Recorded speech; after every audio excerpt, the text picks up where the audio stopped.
Primeiramente, bom dia a todos. Eu sou Pedro Constantino Cordeiro, sou aluno do 5º período da Agronomia do Instituto Federal Catarinense. E hoje eu vim apresentar para vocês o manejo integrado da tríplice na cultura da cebola. A cebola é uma das hortaliças mais produzidas no mundo inteiro e também no Brasil. O estado maior produtor de cebola aqui no Brasil é Santa Catarina. Ele é responsável por cerca de 30% da produção. Para alcançar toda essa produção, é preciso que a gente tome alguns cuidados com a cultura.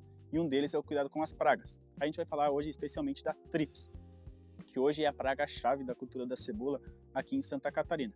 Primeiramente, o que é a tríplice? A tríplice é esse inseto que está sendo apresentado aqui na imagem, de uma forma ampliada, mas é um inseto bem pequeno.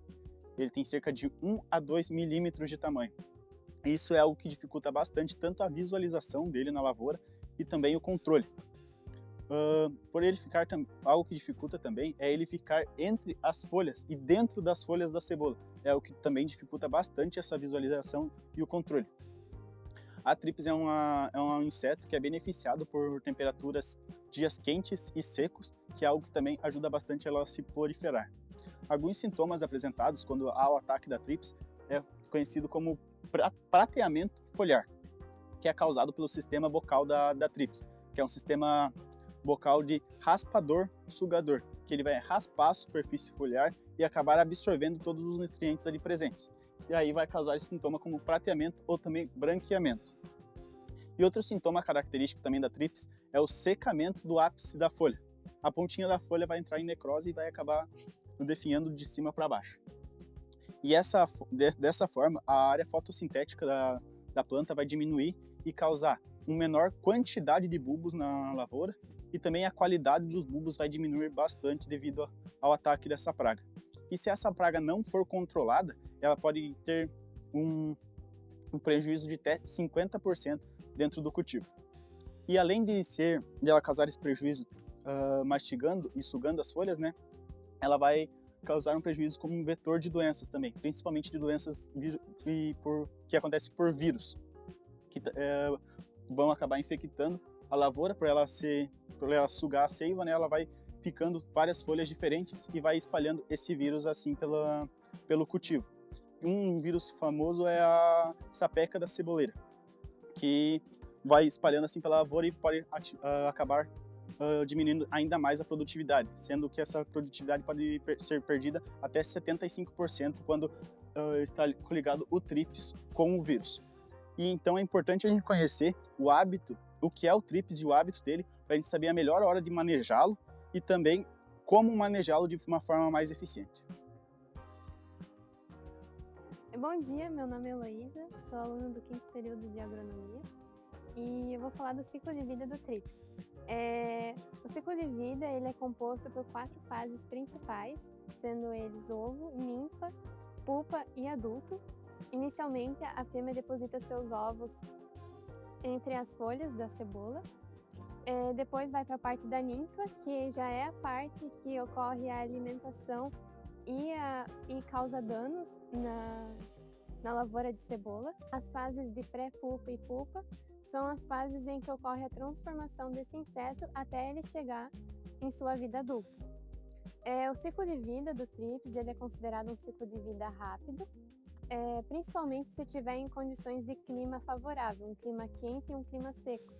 Os outros tipos de controle são os controles legislativo, o controle cultural e o controle físico.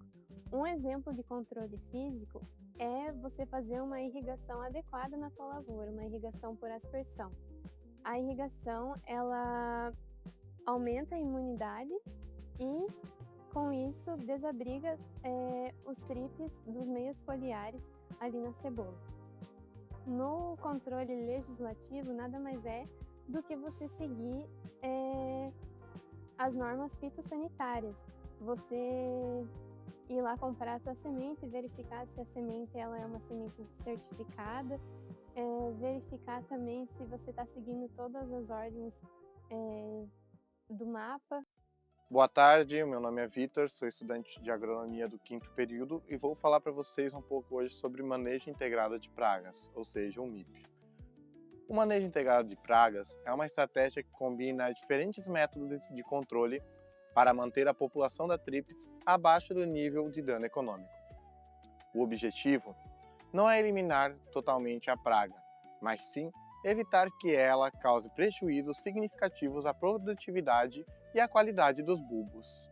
Essa abordagem considera aspectos biológicos, econômicos e ambientais, buscando utilizar diferentes técnicas de manejo de forma integrada. O monitoramento frequente da lavoura é uma etapa fundamental do MIP, pois permite identificar a presença de praga, avaliar sua população e determinar o momento adequado para a adoção de medidas de controle. Desta forma, o produtor reduz custos, evita aplicações desnecessárias de inseticidas e contribui para a sustentabilidade do sistema produtivo. Para falar sobre manejo integrado de praga, a gente começa falando sobre controle cultural, que é a primeira etapa do manejo e busca tornar o ambiente mais favorável ao desenvolvimento e à multiplicação do TRIPS.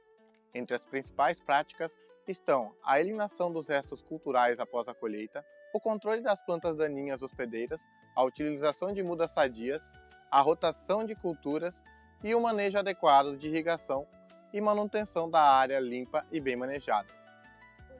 Outra técnica importante é o sistema de plantio direto. Nesse sistema, a cultura é implantada sobre a palhada, deixada pela cultura anterior, reduzindo o revolvimento do solo.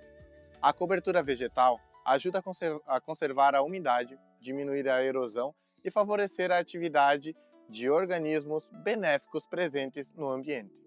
Além disso, a palhada pode dificultar o movimento de algumas pragas e contribuir para o equilíbrio biológico da área. Quando associadas, essas práticas reduzem os locais de abrigo, alimentação e reprodução das tripes, diminuindo naturalmente sua população e reduzindo a necessidade de intervenção mais intensivas ao longo do ciclo da cultura. A segunda etapa é o controle biológico. O controle biológico consiste na conservação dos inimigos naturais, como as joanias, tisópteros, ácaros, predadores, dentre outros. Aqui eu trouxe a imagem de uma joaninha. A joaninha, ela consegue predar muito bem do ciclo de vida da tripes do estado de ninfa até o estado de pupa. Quando ela chega no estado adulto, ela já não consegue predar tão bem, pois a ninfa está mais ágil e é uma presa que consegue fugir mais rapidamente do que a pupa e a ninfa. Por último, mas não menos importante, quero falar sobre o controle químico, que deve ser realizado somente quando o monitoramento indicar que a população do TRIPS atingiu níveis capazes de causar prejuízos econômicos à cultura. A escolha correta dos produtos é fundamental para garantir a eficiência do controle e minimizar impactos ambientais. Além disso, é importante respeitar as doses recomendadas, os intervalos de aplicação e as orientações técnicas presentes na bula dos produtos registrados para a cultura. Outro ponto essencial é a rotação dos mecanismos de ação dos inseticidas. Essa prática reduz a pressão de seleção sobre a população da praga e contribui para prolongar a vida útil das moléculas disponíveis no mercado. Quando utilizado de forma criteriosa e associado às demais estratégias do MIP, o controle químico torna-se uma ferramenta importante para a manutenção da produtividade da cultura da cebola, como, por exemplo, trarei a abamectina. A abamectina é um inseticida amplamente utilizado no manejo da tripe da cebola. Seu mecanismo de ação ocorre por meio de interferência dos canais de cloro, regulados pelo ácido gama-aminobutírico, conhecido como GABA, provocando paralisia muscular e posteriormente a morte. A principal vantagem desse produto é sua ação translaminar. Após a aplicação, o ingrediente ativo consegue atravessar os tecidos da folha, alcançando tripes que permanecem protegidos em regiões de difícil contato, como o interior das bainhas foliares. Além disso, o abamectina apresenta boa eficiência quando aplicado em fases iniciais da infestação, contribuindo para a redução da população da praga antes que ocorram danos severos à cultura. Entretanto, seu uso deve sempre fazer parte de um programa de manejo integrado, respeitando as recomendações técnicas e evitando aplicações repetidas que possam favorecer a seleção de indivíduos resistentes. Agora falando um pouco sobre resistência aos inseticidas. Um dos maiores desafios no controle da trips da cebola é sua elevada capacidade de desenvolver resistência aos inseticidas. Isso ocorre devido ao seu ciclo de vida curto, à alta taxa reprodutiva e ao grande número de gerações que podem ocorrer durante uma única safra. Quando o mesmo inseticida ou grupo químico é utilizado repetidamente, os indivíduos mais tolerantes sobrevivem e transmitem essas características às gerações seguintes. Com o tempo, a eficiência do produto diminui e o seu controle de praga torna-se cada vez mais difícil. Para reduzir esse problema, recomenda-se alternar produtos com diferentes mecanismos de ação, realizar aplicações apenas quando necessário. A adoção dessas práticas contribui para preservar a eficiência dos inseticidas disponíveis, reduzir custos de produção e aumentar a sustentabilidade e o controle fitossanitário da cultura. Com isso, agradecemos a todos vocês que ficaram até o final do nosso vídeo e espero que vocês tenham entendido um pouco mais sobre o manejo integrado do TRIPS da cebola.